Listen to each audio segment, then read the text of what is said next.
suis Emmanuel Allais, géomètre expert installé à Vannes au sein de la société Géo-Bretagne Sud qui compte 30 salariés. Donc voilà. Je suis M. Hervé Robert, je suis membre de la CPR Bretagne pour les géomètres. Donc Sébastien Giraud, membre de la CPR Bretagne aussi. Alors, je suis Dominique Trouillot, je suis géomètre topographe à Argentan en Basse-Normandie et je suis également président de la Chambre nationale syndicale des géomètres topographes. Et donc Sébastien Chatin, moi je suis le délégué général en fait de l'association qui regroupe l'ensemble des organisations syndicales de la branche des géomètres. Alors je m'appelle Benoît Martin Gousset, je suis géomètre expert et gérant de la société Terragone. Alors il y a les techniciens géomètres qui vont se déplacer, donc qui ont généralement un niveau bac ou BTS et qui vont aller, utiliser les outils, les tachéomètres et qui vont faire donc pour faire l'acquisition des points sur le terrain. Et ensuite, ils feront ensuite le traitement au bureau de toutes ces données-là pour pouvoir faire les produits de la société qui vont être le plan topographique, le procès verbal de bornage, les études VRD ou les études d'infrastructure. Et ensuite, en deuxième lieu, il y a le géomètre expert qui, lui, à la taille de ma société, va faire plutôt toute l'analyse juridique et les contrôles et vérifications avant diffusion vers les clients. Hein, et dans les petites structures qui pourra aussi intervenir sur le terrain. Alors l'avantage principal de mon métier, c'est la diversité des activités. Nous sommes à la fois sur le terrain pour l'acquisition des données et ensuite nous allons au bureau pour faire le traitement des données. Enfin, un deuxième avantage, c'est la multiplicité des acteurs avec qui l'on travaille. Donc c'est à la fois des architectes, à la fois des bureaux d'études, mais aussi des collectivités, des administrations et enfin le particulier qui va venir nous voir pour un problème de bornage ou un problème de voisinage. Moi, je vais vous évoquer les grandes familles d'activités dans lesquelles exerce le géomètre. Donc on retrouve, on vous l'a présenté sous forme de schéma pour que ce soit plus clair. En gros, vous avez trois dominantes qui sont le foncier, la topographie et l'urbanisme, qui sont les trois principales activités dans lesquelles interviennent le technicien géomètre et le géomètre expert. Et donc on va vous détailler tout ça, qu'est-ce que veut dire un peu l'urbanisme, le foncier et la topographie au travers de la présentation. Donc là vous retrouvez en fait sous forme de texte ce qui était présenté avant sous forme de schéma. Alors le géomètre intervient auprès des particuliers, auprès des entreprises et professionnels, ainsi que des collectivités territoriales. Vous les retrouvez dans tous les domaines. En fait, dès qu'il s'agit de faire des plans et de mesurer des choses, forcément, ils sont amenés à intervenir. La topographie est une technique de prise de mesure dans les trois dimensions. Donc, c'est ce qui vous avait été dit tout à l'heure, donc le X, le Y et le Z. Celle-ci permet la représentation en plan des formes visibles sur le terrain, notamment le relief. On l'a dit, alors ça fait très longtemps que le géomètre existe, puisque c'est un des plus vieux métiers du monde. On a coutume de dire ça aussi, puisque tout ce qui est mesure est nécessaire depuis bien longtemps. Hein. De toute l'histoire, il a bien fallu mesurer diverses choses pour arriver aux conclusions qu'on connaît aujourd'hui. Et donc aujourd'hui, le géomètre expert intervient, comme ça a été dit, dans beaucoup de domaines d'activité. Donc c'est notamment tout ce qui concerne les aménagements en général, pour lequel l'intervention se réalise, et c'est un des avantages quand on choisit ce métier, c'est qu'on peut voir ce qui existait au départ, et puis quelques années plus tard, aussi voir ce qui a pu être créé avec les diverses interventions lors d'aménagement. Alors ça dure parfois des années, et ça dure parfois aussi quelques mois seulement, hein, puisque toutes sortes d'aménagements existent. Donc pour les aménagements, on dresse initialement les plans l'état actuel, hein, ce qui existe avant tout aménagement, les élus, les gens qui projettent toutes sortes de choses ont besoin de l'état actuel. Donc c'est un géomètre qui va mesurer au départ l'état du terrain en topographie, donc en X, Y et Z, et puis également savoir où on intervient, c'est-à-dire savoir si on est chez soi ou pas, donc eh bien de déterminer les limites ou la propriété sur laquelle on doit intervenir. Voilà, donc ça c'est la partie des limites foncières. Donc le géomètre expert donc, est habilité à délimiter le terrain et à le borner. Hein, c'est pour pouvoir fixer les limites de propriété, mais aussi définir les nouvelles limites du projet qui va exister. Alors, pourquoi ? Parce que tous ces projets d'aménagement, eh bien, il y a une problématique qui est liée à ce qui va être réalisé. Donc, généralement, on a des constructions qui vont être réalisées comme celle dans laquelle nous sommes aujourd'hui et qui doivent respecter des règles du jeu. Les règles du jeu, c'est quoi ? Ce sont des règles d'urbanisme qui sont fixées par des documents d'urbanisme que l'on appelle PLU en général pour les communes. Vous avez peut-être encore en tête le mot de plan d'occupation des sols, mais aujourd'hui ça s'appelle un plan local d'urbanisme. Donc divers échelons de plans existent hein, dans le cadre de l'aménagement. Quand on remonte la loi et puis les schémas de cohérence territoriale, les SCOT, et toutes sortes donc, de documents ou lois qui viennent s'appliquer dans le cadre des aménagements. Donc il est important, comme je le disais tout à l'heure, de bien savoir où on met les pieds, de bien savoir quelles sont les contraintes liées au terrain que l'on envisage, et puis aussi les règles de construction. Et du coup, les limites, puisque vous avez certaines fois des règles qui disent qu'il faut s'implanter à tant de distance de la limite, selon la hauteur d'un bâtiment, selon la distance par rapport à une voie, selon toutes sortes de règles de ce type. Donc, l'intervention du géomètre donc, se fait en amont. Derrière, il intervient également dans le conseil et l'analyse pour pouvoir aider les gens qui ne sont pas forcément du métier, mais donc on travaille avec les architectes et les notaires, notamment pour tout ce qui concerne les droits et servitudes, puisque il y a des servitudes qui existent. Hein. Voilà, donc après, on a aussi en amont toutes les demandes d'autorisation d'urbanisme qui peuvent être aussi du ressort du géomètre. C'est quoi une demande d'urbanisme ? C'est une demande d'autorisation pour faire quelque chose, pour réaliser quelque chose. Donc, pas en termes de construction, puisque là c'est du domaine des architectes, mais plus en termes de réalisation de lotissement, donc de division de terrain, par exemple. Hein. Lorsque dans une zone comme celle-ci, une zone artisanale, il va y avoir des divisions de propriétés, des aménagements de routes, de ronds-points et autres. Donc il faut pouvoir connaître les autorisations avant de se lancer dans tout projet.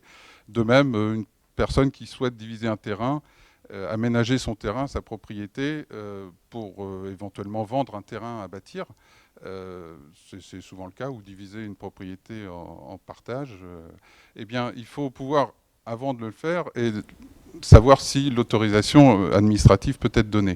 Le notaire ne pourra pas passer une vente sans avoir de certificat d'urbanisme, par exemple, ou d'autorisation administrative, sinon il pourrait commettre une faute dès l'instant où l'évaluation du bien qui va être cédé ou partagé, eh bien, il faut qu'il sache à quoi ça fait référence, si effectivement le terrain est réellement constructible ou s'il ne l'est pas. Donc voilà, pour l'intervention en termes d'aménagement. Donc c'est l'aménagement de tout type d'aménagement. Alors on peut parler de propriété, on peut parler du territoire, puisque l'intervention, comme je l'évoquais au départ, sur un secteur plus important, on est dans le domaine plus de l'aménagement du territoire qui constitue l'étape, le projet d'un conseil municipal, hein, le projet de territoire d'élus qui vont faire effectivement en sorte que la ville évolue et que les choses évoluent. Alors ça, c'est un plan d'intérieur pour la copropriété. Alors tout à l'heure, on a vu les domaines d'activité, ou les activités même. C'était le quatrième, il était classé quatrième. La copropriété, c'est surtout dans les grosses villes, en fait. Ça commence à se développer un peu partout. Mais... Donc ça, c'est le rôle du technicien réel, quoi. Donc le technicien, c'est celui qui a un BTS. Il vient, il y a différentes méthodes de lever. Alors au début, on faisait ça à la chaîne, on appelait ça. Donc on avait un mètre et puis on se débrouillait comme on pouvait. Après, depuis, on a des distances mètres. Donc des distos, nous on appelle ça. Ça a un petit laser, on a un petit appareil, on appuie dessus, ça nous donne la distance, c'est nickel. Et notre but à nous, c'est de mesurer les pièces et c'est surtout de contrôler notre travail. C'est surtout ça notre travail en fait. Parce que ça, le plan, il est annexé au descriptif de copropriété et il permet à chaque citoyen français d'acheter un lot. Vous voyez, il y a des couleurs, il y a un numéro de lot et ça permet de garantir la vente en fait. Donc le géomètre, il a un rôle très important dans les copropriétés. Donc ça, c'est un plan de façade. Donc les plans de façade, ça c'est réclamé souvent par les architectes pour de la rénovation, rehausser la maison. Enfin, donc là, les plans de façade, ça a bien évolué aussi, parce qu'avant, quand on mettait l'appareil en station, on a vu les appareils tout à l'heure, il fallait prendre 2 points, faire l'intersection de cercles. Alors que maintenant, c'est pareil, on a un petit laser, ça part sur la façade et c'est nickel. Donc ça, c'est encore une façade un peu plus sophistiquée. À mon avis, ils n'ont pas relevé des points sur chaque dessin, ça m'étonnerait. Hein. Non, mais il y a la méthode du laser scan maintenant. Ouais, mais oui. On peut parler du laser scan, mais le laser scan, c'est une méthode qui commence à se développer. C'est de la haute technologie, comme le 3D en fait. Le 3D, ça, c'est pas des plans qu'on fait tous les jours, mais c'est des plans qui commencent à évoluer. C'est pas tout le monde qui peut faire ça. Hein. Parce que ça a l'air beau, ça a l'air simple, mais c'est pas facile. Donc l'archéologie, c'est un autre travail du géomètre. C'est-à-dire que quand il y a des recherches qui sont faites et qu'on découvre des sites qui méritent une attention particulière, on demande au géomètre de venir relever ce qu'il a trouvé, ce qui a été trouvé, des murs, des fosses, des fossés. On peut trouver aussi des vestiges de cimetières. Donc en fait, le géomètre relève tout ça pour que ça puisse être bien répertorié sur un plan. Et ensuite, au niveau de l'archéologie, en fait, toute cette surface et toutes ces choses-là sont complètement ressorties et on ne touche pas à cette zone-là. C'est des zones qui sont protégées. Donc voilà, vous voyez, là, c'est un site qui a été découvert. Donc là, vous voyez, tous les murs, toutes ces choses-là sont relevées et ça permet de les répertorier sur un plan. Donc voilà, toutes ces choses-là, vous voyez, donc il y a un appareil qui permet de relever tout ça. Donc on parlait tout à l'heure des mesures en X, Y, Z, mais là, elle a toute sa valeur, c'est-à-dire que tous ces points-là sont relevés et ensuite on les retranscrit sur un plan. Alors l'aménagement du territoire, c'est un peu ce que disait Emmanuel tout à l'heure, ça revient exactement à... On prend par rapport au PLU, par rapport à toutes les données que l'on a et on fait tout un aménagement, c'est-à-dire que les PLU, les SCOT, les schémas de cohérence territoriale, et ensuite, par rapport à toutes ces données-là, eh bien, on fait les projets en fonction de toutes les données que l'on a. Les aménagements urbains, c'est exactement pareil, c'est-à-dire que vous faites... En fait, la base de tout, c'est le plan topographique. Que vous fassiez du lotissement, de l'aménagement urbain, des plans pour des constructions, il vous faut le plan topographique qui va vous permettre d'avoir toutes les données en X, Y, Z et qui vont vous permettre après de calculer, par exemple sur une voirie, de calculer quelle est l'épaisseur, les couches que vous voulez mettre, de savoir un petit peu comment vous devez décaisser pour pouvoir que votre voirie, forcément, elle soit conforme au niveau des maisons que vous allez mettre. Vous allez créer les niveaux des rez-de-chaussée de vos maisons. Donc en fait, tous les aménagements urbains sont faits à partir de là. Vous allez aussi pouvoir déterminer tous les réseaux, qu'ils soient pluviales ou réseaux d'eau usée, tous les réseaux secs, c'est-à-dire France Télécom, électricité, l'eau potable. Toutes ces choses-là, à partir du plan, vous allez déterminer tous ces plans de réseau et qui vont permettre après de faire un projet global, comme disait Emmanuel tout à l'heure.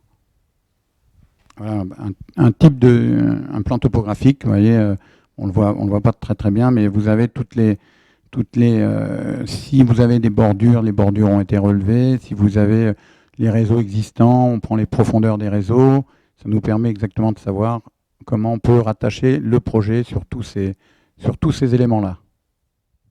Il y a aussi le relevé des cimetières, c'est-à-dire que pour bien déterminer les concessions et pour les espaces qui sont disponibles et toutes ces choses-là, il y a des plans de cimetières qui sont effectués également, auquel est associée une base de données où vous avez tout le libellé des concessions. Donc la division foncière, c'est on a un terrain, elle appartient à une personne, la personne elle veut revendre un bout de terrain, le géomètre il vient, il replace les limites d'abord, donc il vient, il mesure le terrain, il place les limites, et après il définit la division. Ça c'est son boulot premier. Après depuis je sais pas combien de temps, 30 ans, 20 ans, maintenant par exemple on a un immeuble avec un centre commercial en dessous, après des habitations. Donc avant on divisait en 2D, maintenant on divise en 3D pour que chacun pour que chacun soit chez soi en fait, c'est le but. Et donc, la division en volume, si vous voulez, ça vient compléter un règlement de copropriété. Sur un règlement de copropriété, vous avez chaque appartement, vous avez des espaces communs avec des charges. Donc il y a des calculs qui sont faits pour que chacun paie les charges communes. Sur une division en volume, c'est un peu différent. Alors souvent on le fait dans des parties qui sont pas, c'est pas énorme. C'est-à-dire que vous avez, par exemple, sur 2 appartements, vous allez avoir un appartement sur le même sol, un propriétaire au rez-de-chaussée et au-dessus vous avez un autre propriétaire. Donc là on peut faire une division en volume, c'est-à-dire que celui qui va avoir le rez-de-chaussée va avoir toutes les charges qui lui incombent jusqu'au plafond et le sous-sol. Par contre, il n'aura pas de charge sur la toiture. La toiture, ça sera sur la division en volume, elle est totalement à la charge du lot supérieur. C'est un métier qui est très intéressant. Je ne vais pas vous dire l'inverse, mais qui est très intéressant. Pourquoi ? Parce que effectivement, on a une palette d'actions qui est j'allais dire infini, parce que dès l'instant où il y a de la mesure, dès l'instant où il y a de la définition de propriété, ça fait partie quand même de beaucoup de choses et de beaucoup de transactions. Donc c'est le quotidien de chaque propriétaire qui est en jeu finalement. Donc c'est dans tous ces domaines-là, on a effectivement la profession s'est organisée autour des activités au départ liées à la mesure. Donc on a la partie topographie, comme on a dit tout à l'heure. Et à partir de ça, on peut tout faire, puisque beaucoup de choses sont mesures. Et naturellement est venue se greffer la partie juridique. C'est-à-dire la validité et la confiance que l'État a placée dans la mesure et dans la propriété, donc en disant voilà, il faut un garant de la propriété, et c'est pourquoi en 1946 il a été créé l'ordre des géomètres experts qui donc a le rôle de garantir les limites de propriété, mais c'est au titre de l'ordre, et donc la responsabilité du géomètre est engagée à ce titre-là. Donc c'est pourquoi vous voyez après décliner un petit peu des dérivés de la mesure et du professionnel géomètre. Donc après, les cabinets de géomètres experts, les géomètres qui ont été formés aussi dans les cabinets selon leurs affinités par rapport à tel ou tel type de travail, se sont soit installés pour faire une activité, c'est le cas des topographes, ou d'autres ont aussi choisi de faire de la maîtrise d'œuvre. Ce qu'on appelle la maîtrise d'œuvre, c'est tout ce qui est conception de voiries, de réseaux divers.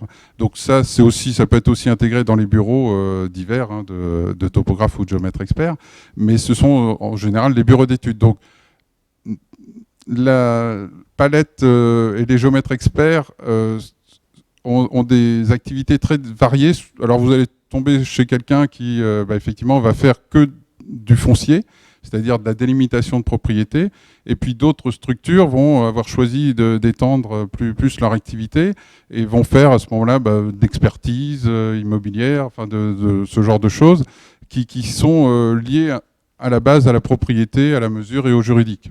Voilà, donc c'est pour ça que vous avez, alors ça peut paraître, comme je le disais tout à l'heure, prétentieux, mais il y a une liste qui est très variée, qui n'est pas homogène dans la profession et qui n'est pas homogène sur le territoire.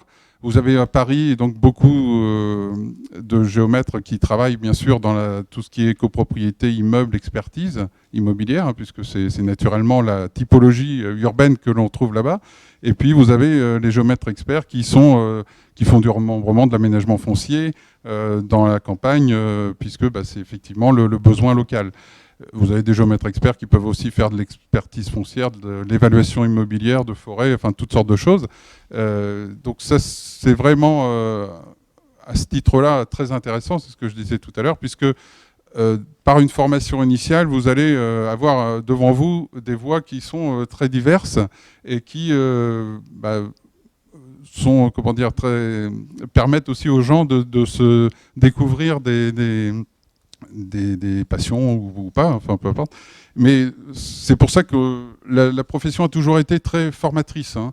Donc c'est important qu'on soit là aussi tous les uns et les autres avec vous. C'est que la formation de géomètre mène souvent vers d'autres lieux et d'autres professions, mais qui vont être, comment dire, votre acquis va être fortifié par le fait d'avoir une formation généraliste au départ, qui va aller du droit à la mesure et qui va permettre de globaliser les domaines d'intervention de beaucoup de professions. On en revient aussi à toutes les études qui sont faites sur les nappes phréatiques, sur toutes ces choses-là. C'est très important parce que pour éviter de reproduire des catastrophes comme on a eu en Vendée, aujourd'hui, ça ne pourra plus se faire parce qu'en fait, il y a eu des études qui ont été faites, ce qu'on appelle des PPRI, des plans de prévention des risques inondations, qui font que tout ce qui est arrivé, on espère et on fait tout pour que ça n'arrive plus jamais. C'est-à-dire que vous avez des zones qui sont déterminées totalement inondables et qui seront ad vitam aeternam non constructibles. Donc ça, maintenant, on en tient énormément compte. Il y a des cartes qui ont été établies et il y a des secteurs, ça rejoint ce que disait Emmanuel tout à l'heure par rapport au PLU, toutes ces choses-là, toutes ces données-là marchent avec et sont indispensables pour toutes les études. Et puis bon, effectivement, après, il y a toutes ces écologies, on dit écologie et environnement. Bon là, on voit que toutes les mesures, alors que ce soit dans tous les cas, la mesure est indispensable, comme on le disait tout à l'heure. Donc dans toutes sortes de circonstances, vous avez du relevé, vous avez un relevé de plan, un plan qui est réalisé. Dans tous les cas, c'est indispensable parce que c'est la base de tout projet.